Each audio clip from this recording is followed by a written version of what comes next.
Catherine nous a parlé de la motivation et de la façon dont la motivation se met en place et de la façon dont on va la stimuler. Maintenant, on va travailler sur des exercices qui vont nous permettre de booster cette motivation et de faire en sorte qu'elle nous serve au quotidien et qu'elle magnifie en fait nos journées. Catherine, est-ce que tu peux nous parler des différents exercices de motivation que tu peux nous proposer? Ok. Alors, un des premiers exercices assez simples, c'est ce que j'appelle faire la chasse au plan B. C'est-à-dire que si on veut être motivé, basiquement, il faut qu'on soit tourné vers un seul objectif. Je crois que tout le monde connaît le dicton qu'il ne faut pas courir plusieurs lièvres à la fois, sinon on en attrape zéro. Et bien, c'est un peu ça. C'est-à-dire que si d'emblée, quand on projette quelque chose, ou on s'attelle à un job, ou à un travail, ou à une mission, et si d'emblée on se dit, bon, bah, si ça ne marche pas, je ferai ci ou je ferai ça, déjà, la motivation, elle diminue.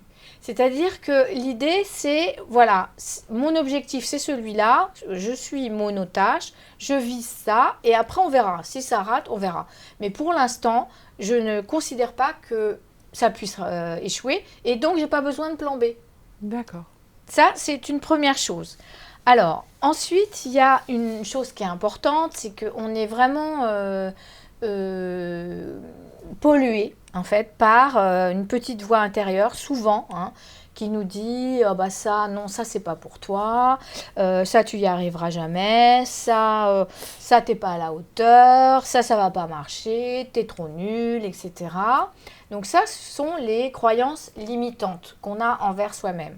Donc, il faut vraiment être intraitable avec ces croyances limitantes. Dès qu'on se dit à soi-même quelque chose de pas sympa, on se dit à soi-même stop, non, pas question, je refuse, je ne suis pas d'accord.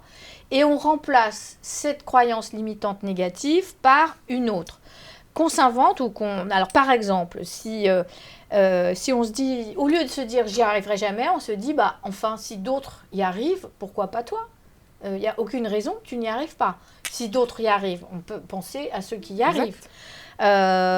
Et si on échoue, bon, ça arrive à tout le monde, on peut se dire, bon, bah, j'aurais pu utiliser mon merveilleux cerveau mieux, c'est vrai.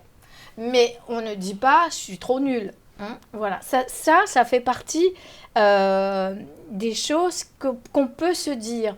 Oui, je suis à la hauteur. Qui dit et de quelle hauteur il est question? Qui dit que je ne suis pas à la hauteur? Bien sûr que si j'ai les capacités.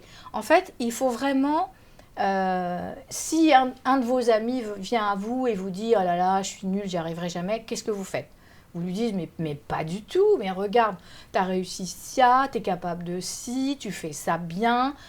Voilà, et bien il faut faire ça avec soi-même. D'accord. Il faut faire preuve de bienveillance et se soutenir soi-même. Ça, c'est un exercice qui est en fait une habitude, une bonne habitude à prendre. La motivation de soi-même. Exactement. La bienveillance envers soi-même. Envers soi-même. Il faut arrêter de se flageller et de dire qu'on n'est pas capable de faire les choses. Dès qu'on pense quelque chose de négatif sur soi, on le remplace par quelque chose de positif. D'accord. Alors, il y a une autre façon aussi de booster sa motivation, très simple, c'est de se créer des mantras positifs. Alors, qu'est-ce que c'est un mantra?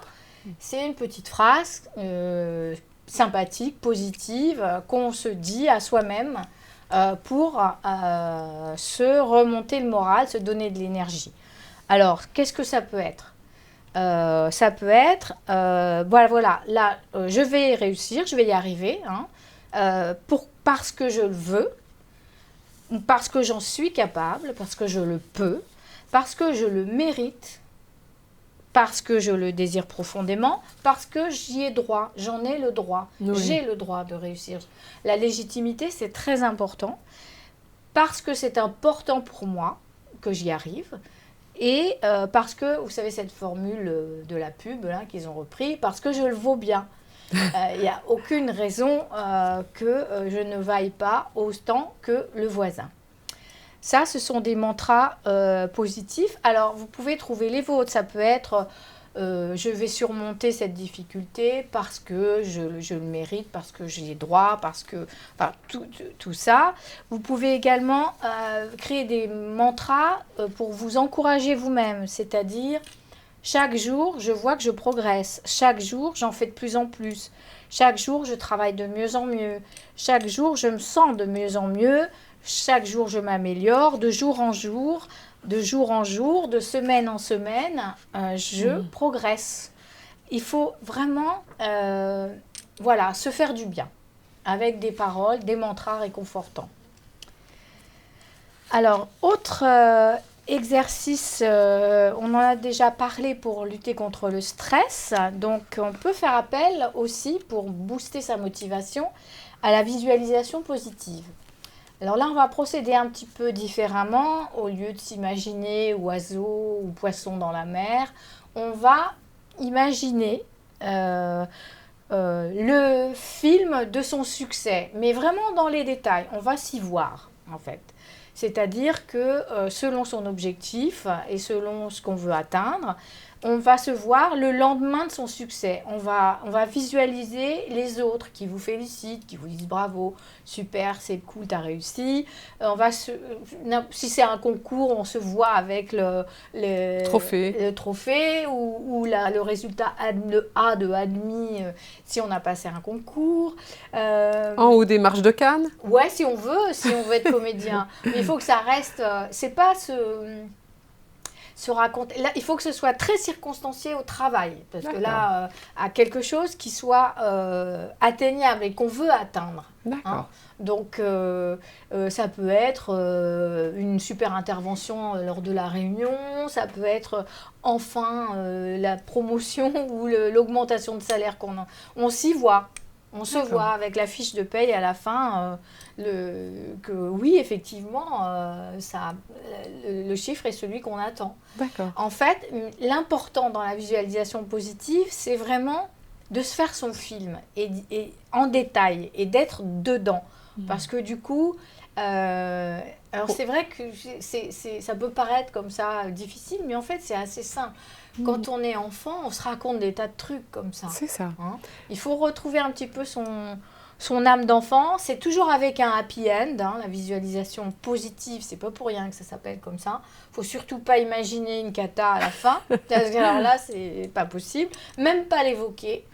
Tout va bien, tout est merveilleux et tout va vers tout le finit succès. Bien, comme les bons films. Voilà.